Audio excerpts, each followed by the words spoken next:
Tahun 2024 bukan hanya merupakan tahun politik bagi Indonesia, namun juga tahun politik untuk lebih dari 17 negara lainnya, termasuk Amerika Serikat yang akan mengadakan pemilihan umum pada bulan November 2024. Nah, seberapa jauh nih kira-kira sentimen politik akan mempengaruhi pasar modal?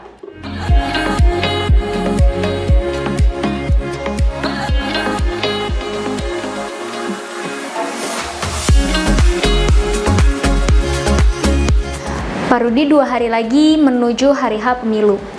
Nah, menurut Pak Rudi, apakah ada perbedaan Pak kalau Pilpres ini dilakukan 1 putaran dengan 2 putaran? Mungkin apakah ada perbedaan ke efek pasar modalnya Pak? Kalau dari sisi pasar modal yang menginginkan bahwa kondisi yang tidak pasti itu bisa sependek mungkin, tentu berharap akan adanya 1 putaran. Dan apabila 1 putaran dan yang menang juga adalah paslon yang lebih dianggap bisa melanjutkan program pemerintahan yang sudah ada saat ini, perkiraan saya harusnya tanggal 15-16 dari hasil exit poll ya atau quick count-nya itu mungkin bisa membuat market rally. Tapi kalau misalkan sampai 2 putaran, dari diskusi kami dengan beberapa pihak, sepertinya jadwalnya itu bisa 3-4 bulan dari sekarang. Nah, kalau 3-4 bulan dari sekarang berarti kan dari Februari ada 3-4 bulan lagi ketidakpastian politik. Memang sih kalaupun 2 putaran, kemungkinan menangnya juga rasa-rasanya sih tidak akan banyak berubah, tapi suka tidak suka akan ada resiko ketidakpastian. Nah, resiko ketidakpastian ataupun rally ini menurut saya juga sifatnya paling pendek aja sih. Mungkin di 2-3 hari sampai dengan seminggu saja, setelah itu sudah marketnya business as usual. Nah, selain Indonesia Pak, tahun ini Amerika juga akan mengadakan pemilu di bulan November ya. Seperti apa sentimen yang ada di sana Pak? Nah, pemilu di Amerika Serikat sudah pasti akan menjadi perhatian. Saat ini berdasarkan survei yang ada, kelihatannya kemungkinan besar Donald Trump mungkin ya bisa menjabat kembali sebagai presiden setelah sebelumnya dia kalah dengan Joe Biden gitu. Nah, kalau dari pandangan pasar modal, kami melihat bahwa Donald Trump ini lebih pragmatis, artinya semua bisa dibicarakan asalkan ada fulusnya atau ada keuntungan bagi Amerika Serikat. Kan apabila seperti ini situasinya, mungkin kita akan kembali seperti zaman dulu ada perang dagang, ya, dimana kalau dia lagi nego dengan satu negara, dianggap negara itu dalam prosesnya mungkin lebih menguntungkan bagi dia, tidak bagi Amerika, mungkin akan diserang dengan perang dagang gitu. Nah, tapi kalau untuk perang fisik, ya, perang betulan seperti yang saat ini terjadi, menurut kami kemungkinannya kecil, ongkosnya mahal sekali. Kalau tidak ada keuntungan yang dia lihat, sangat kecil kemungkinannya akan dia teruskan gitu atau dia support. Nah, sebaliknya kalau kompetitornya atau yang saat ini sedang menjabat Presiden Joe Biden itu mungkin lebih ideologis ya, sehingga kalau misalkan terjadi sesuatu hal, bisa saja Amerika Serikat terlibat dalam perang itu. Sebagai contoh, Rusia Ukraina ya, perangnya itu sampai bertahun-tahun tidak berkesudahan. Kenapa? Karena Amerika Serikat sama sekutunya itu memberikan uang yang sangat besar kepada Ukraina. Dia pasok uang, pasok senjata, pasok teknologi. Akhirnya perangnya itu bukan 2 negara, tapi itu sekelompok negara. Nah, akhirnya perangnya nggak selesai-selesai. Sama juga dengan konflik di Palestina dan Israel sekarang, karena ada ikut campur Amerika Serikat yang tadinya dari 2 negara, sekarang negara-negara lain juga mungkin.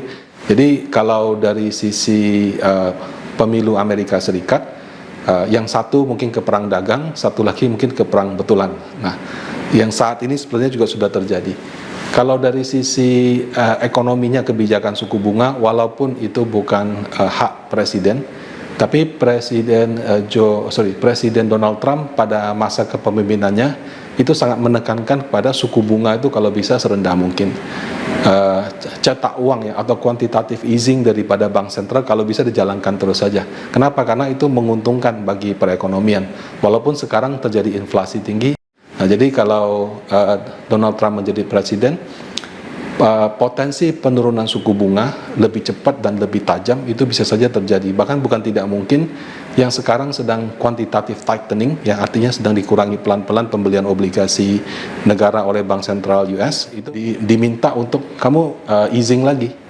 Nah, selain daripada pemilu nih Pak, kira-kira apa yang menjadi concern bagi para investor Pak untuk tahun ini? Kalau pemilu di Indonesia sebetulnya itu suatu sentimen positif ya, karena satu, pemerintahnya mengeluarkan anggaran untuk bikin TPS, gaji petugas KPPS katanya 1,2 juta, itu sebenarnya bukan per hari sih, tapi per satu periode kerja. Cuma kerjanya cuma pas tanggal 14, jadi dikiranya gaji satu hari. Sebetulnya kan ada rapat, ada makanan, ada hotel. Jadi pengeluaran untuk persiapan pemilu itu akan mendorong konsumsi. Pada saat yang sama, pengeluaran daripada para caleg, ya kita lihat sekarang kan di mana-mana spanduk, poster, iklan segala macam. Sama yang kedua, penurunan suku bunga yang kami perkirakan terjadi di semester 2, baik untuk Indonesia maupun untuk Amerika Serikat, itu akan menjadi sentimen positif untuk saham dan untuk obligasi. Nah, kemudian yang ketiga, tidak ada satu sentimen yang spesifik di 2024 ini. Tidak seperti 2021 yang digital, tidak seperti 2022 yang komoditi, karena harga komoditi tinggi. 2024 ini mirip 2023. Jadi tidak ada satu sektor yang menonjol khusus, sehingga secara umum mungkin yang diuntungkan itu sektor perbankan, kan itu ekonomi tumbuh, bank diuntungkan pertama kali, baru ke sektor lainnya. Nah, jadi itu kurang lebih 3 sentimen yang kami lihat yang mungkin akan mempengaruhi kinerja daripada saham dan obligasi di tahun 2024. Oke, nah kemudian Pak, ini terakhir ya Pak, dari Pak Rudi ada saran nggak Pak? Kira-kira investor reksadana harus berinvestasi apa sih Pak di tahun 2024 ini? Nah, 2024 ini menurut saya akan melanjutkan 2023 yang menjadi tahun obligasi.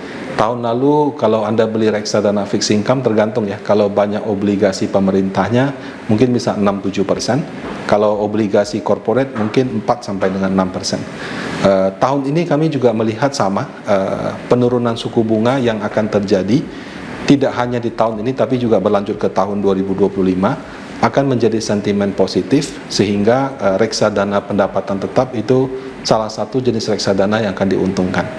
Nah, kalau untuk reksadana saham sendiri dari Panin Aset kami melihat IHSG itu kemungkinan bisa mencapai 8.100, ditopang dari tadi laporan keuangan perbankan yang bagus, pertumbuhan ekonomi, kemudian konsumsi masyarakat karena belanja pemilu ini, plus yang tadi penurunan suku bunga.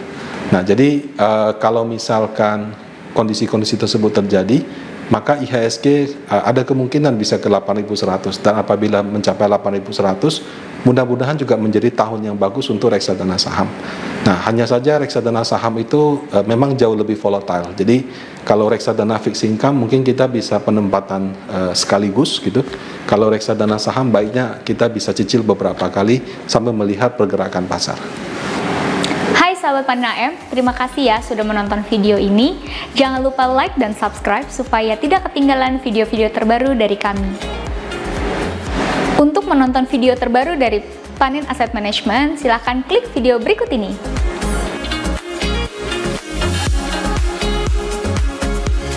Masih bingung apa itu reksadana? Jangan khawatir, silahkan nonton video berikut ini.